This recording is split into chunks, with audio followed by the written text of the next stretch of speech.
BB851, turn right, heading 180. 14 Papa, turn right 245, report localizer established. Apologies for the delay in getting this video out. I just wanted to firstly though wish you and your family a very Merry Christmas from here in Australia as we've just ticked over to the 25th.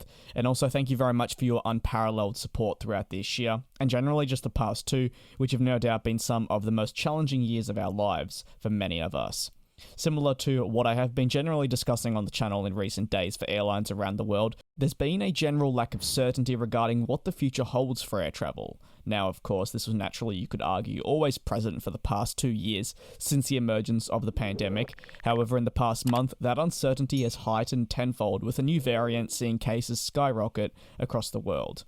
Governments are currently reviewing restrictions or have imposed new ones that prevent people from travelling or make it simply too difficult. For Cathay Pacific, they've been an airline that have struggled throughout this and have widely featured on the channel due to their difficulties within the aviation industry. It's made them a very interesting case study to see what the effects of a pandemic can really have and bring an airline to the lowest of the low. Of course, though, covering the airline in this type of environment is by no means something that you want to do.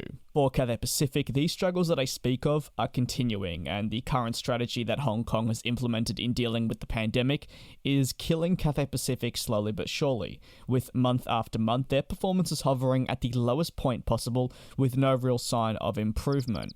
The comments regarding the airline being killed off are from the Qatar Airways CEO, of course Qatar being a shareholder in the airline. However, it's not just him that's worried about the future of Cathay Pacific, with I think that overall message resonating very generally from aviation enthusiasts to people within the aviation industry. Cathay Pacific are no doubt at risk. Once again, for November, they reported weak numbers, and if anything, these numbers have fallen even further after once again them facing new challenges. While their freight sector has steadily continued operating throughout the pandemic and is much closer to, at the moment, pre-pandemic levels, their results for each month in a passenger sense have continued to dwindle. They did report a strong, and when I say strong, that's still over 95% lower than that of pre-pandemic levels September.